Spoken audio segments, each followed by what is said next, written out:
Hello guys, welcome to our channel. In the previous video we discussed about what is cell. So let's talk about the parts of the cell, the covering of the cell. So let's today discuss about what is cell, what are the functions of cell, what is cell wall and what are the functions of cell wall. So let's start our video. So cell membrane is flexible and is made up of mainly proteins and lipids. So this is very important that cell membrane is flexible and is mainly made up of proteins and lipids. So note this, and it is covering the cell. So this is called as outermost layer of the cell. The cell membrane defines the shape and size of the cell. It encloses the cytoplasm and protects it from external environment. As it is covering the cell, it defines the shape and size of the cell. It also encloses the cytoplasm. As you know that cytoplasm is a jelly-like fluid which helps to float the organelles on it. So the cell membrane encloses the cytoplasm and protect it from external environment so that the jelly should not go out of the cell.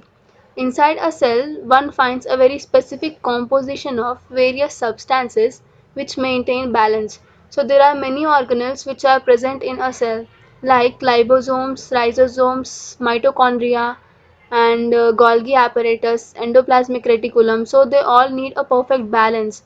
If not, it will be overloaded. So to maintain this perfect balance, a cell membrane allow only useful things inside and allow only waste products outside. You can see here any substance entering or leaving the cell can do only through this membrane. Without the permission of this membrane, no organelle can leave or no particle can enter under the cell. So this cell membrane plays a crucial role in maintaining a balance. In the absence of it, there will be many destructions or damage to a cell. So this is very crucial, very important membrane this is. So the exchange of substances through cell membrane happens very selectively. So you now understood that the cell it only allow useful substance to enter or leave. So this happens very selectively. So this is called as selectively permeable membrane and also plasma membrane. This is very important. It is also called as selectively permeable membrane and plasma membrane also.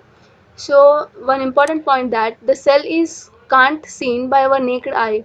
It is only seen by a microscope, normal microscope. But as coming to cell membrane, it is not able to see by the help of a normal microscope as it is very small compared to the cell. So this is seen by electron microscope. It shows a very small image very bigly and very clearly. So let's see the structure of cell membrane. This is a cell. The blue color which is covering it, you can see here, it is a cell membrane. This is cell membrane and it is covering the whole cell. There are many parts of it like polar, non-polar and cholesterol, cytoskeleton filaments, protein. You will read about this all in your higher classes. So let's see about cell wall. So what is cell wall? It is a extra layer which is covering the plant cell, not only plant cell, also the fungi, bacteria, those cells. So this is unique feature which is seen in plant cells. So this acts as extra outer layer of plant cell. This is an extra layer because it is not present in an animal cell. It is only present in plant cells, fungi and etc. And some more like bacteria etc. So this acts as extra layer of plant cell. The cell wall is tough but flexible porous layer that gives a definite shape and protection to the cell. As cell membrane giving a definite shape and protection to the cell, like that only the cell wall gives a perfect shape and protection to the cell because it is the outermost layer of the cell.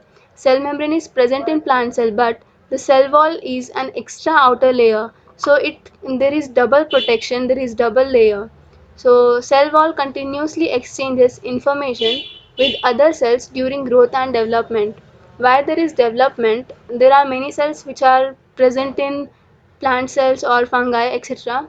So they all each other discuss, they all passes the information by the time of growth and development. So let's see about functions of cell wall.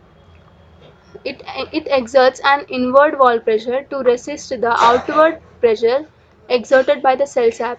Cell sap exert an outward pressure to a cell, and this may cause a mechanical injury or damage to the cell. So, as response to this stimulus, it exerts an inward wall pressure to resist it as a response. So hence the plant cell can withstand much greater changes of surrounding medium than the animal cell because they have a extra layer which is called as cell wall. So let's move forward. This is a structure of plant cell. This green color outer layer is known as cell wall. Here you can see cell wall, and this is cell membrane. Cell membrane is also present in plant cells, but it has an extra layer, that is cell wall. And there are many more things. Nucleus is placed aside in plant cell because the vacuole is very large compared to a normal animal cell. Animal cell, you can see that in animal cell the nucleus is placed middle of the cell, but in the case of plant cell we see that all the nucleus are aside. Here you can see, and in this diagram also you can see, because the vacuole takes a lot of place as it is large. So all the things are present in animal cell and also in plant cells, but there are some changes which are present only in plant cells, that are chloroplast and cell wall. So these two are changes which are seen in plant cell. And let's see cell boundaries. Cell wall, its function is to surround cell membrane to provide extra support and protection. Cell membrane is covering and it is also giving protection, but the cell wall is also surrounded the plant cell, and it gives an extra support and protection to the cell. This is important. It is made up of cellulose. The cell membrane is made up of proteins and lipids, and in the case of cell wall it is made up of cellulose. Only in plants and cell wall is made up of cellulose only in plants. And the cell wall is found in both prokaryotics and also in eukaryotics. Prokaryotics are the organism which doesn't have a complete nucleus, a distinct nucleus and cell organelles. But in eukaryotes there are complete nucleus, a distinct nucleus, and also all the organelles completely, which is required to a cell. So this is about plant cell structure. I hope you understand. Thank you for seeing this video. If you like this video and understand, so please like, share, comment and subscribe. Thank you.